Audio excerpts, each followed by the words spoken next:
no! Oh no! Oh no! Oh my goodness! Ang lakas ng bagyo mga beshi ko. Tuloy tayo ngayon sa kabundukan pa rin, no? Nakita niyo na ba? Bumapalo na yung bagyo, guys. Dito sa bundok, guys, kaya ito talaga kalakas ang bagyo, no? Kita niyo lahat ng mga saging ay gumagalaw, no? Siyempre, mahangin eh, no? Lahat ng mga puno doon, no? Gumagalaw lahat, oh. Lahat, oh, gumagalaw, oh. Kaway-kaway, mga fans, kaway-kaway. So, ayan, tapos na kaming camber loads. So papahinga man tayo, mga mag-aalas 3 pa lang. Yung misis ko gusto ko daw pumunta rito, gusto pumunta. Ayan, natin kung tutuloy pa rin daw. Yung mga junakis ko, guys, oh. Ha? So ayan. Ha? Parang Bert, alright. May stranded na kami rito. At saka bukas pa naman kami uuwi.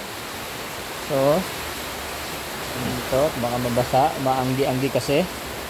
Ayan, dito tayo sa dito tayo sa dito tayo sa hotel. Lagi pangit yan, basa. Saan? Yan, sa'yo. Yung basa. Ito naman. Tingnan mo kasi. Yung tuyo nga. Oh. Naku po, tumutulo yata.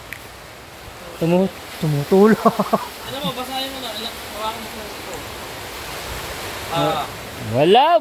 Basa ng kamay mo. Punta naman kita sa camera. Wala nga tayo. Basa. Dito. Wala. Wala nga.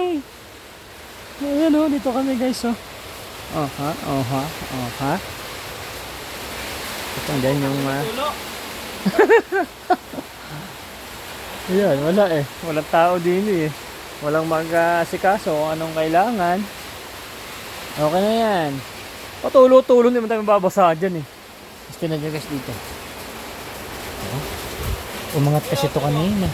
Umangat. Oh, dyan lang. Yan oh. Ang lakas ng ulan. Ang lakas ng ulan. Ay. Bumalik ka rin eh. Kailangan ka ng pabigat. Oh, asan na? Ayan, bumalik.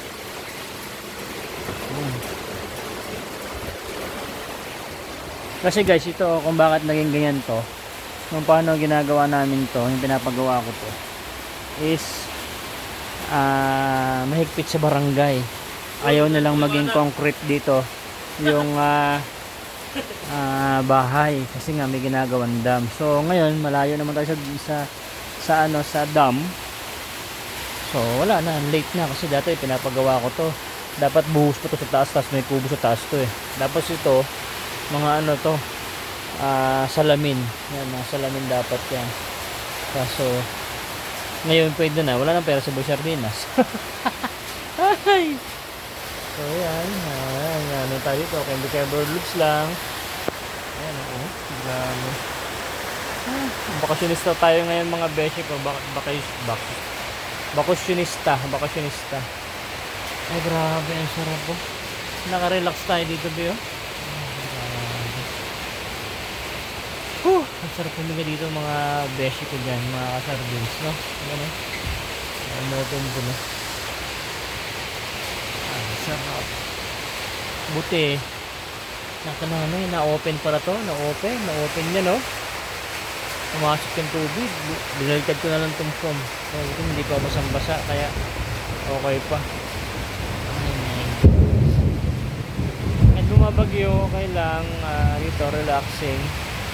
So testing natin yung bagyo dito sa kabundukan, pero marami ng bagyong pinagdaanan ng bahay na to. Wala naman, hindi naman siya na kayang-kaya naman ng mga pundasyon. At syempre ang laki ng mga bakal nito. Ito kasi taas is native house, so okay naman siya, kaya naman yung dati pa ng malalakas ng bagyo. Grabe, tagusan ng aircon natin guys. Yung mga butas-butas na nakita nyo yan yung daanan ng aircon galing sa labas. Natural aircon. So yan. Yan na, mga bagyo na. Yan na yung bagyo guys. Natin nyo yung pumapalo talaga yung hangin. So ano natin to, try natin ng bagyo sa kabundukan. Ano talaga naman ay ramdam natin.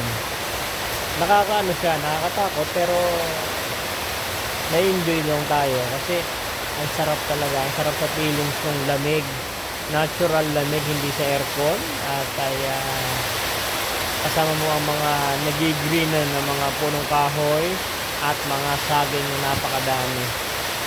So yan. So ito muna kami guys. So ngayon ito ko ng video na ito, papakita ko sa inyo pag lumakas na. Ganyan kayo, mamaya ulit.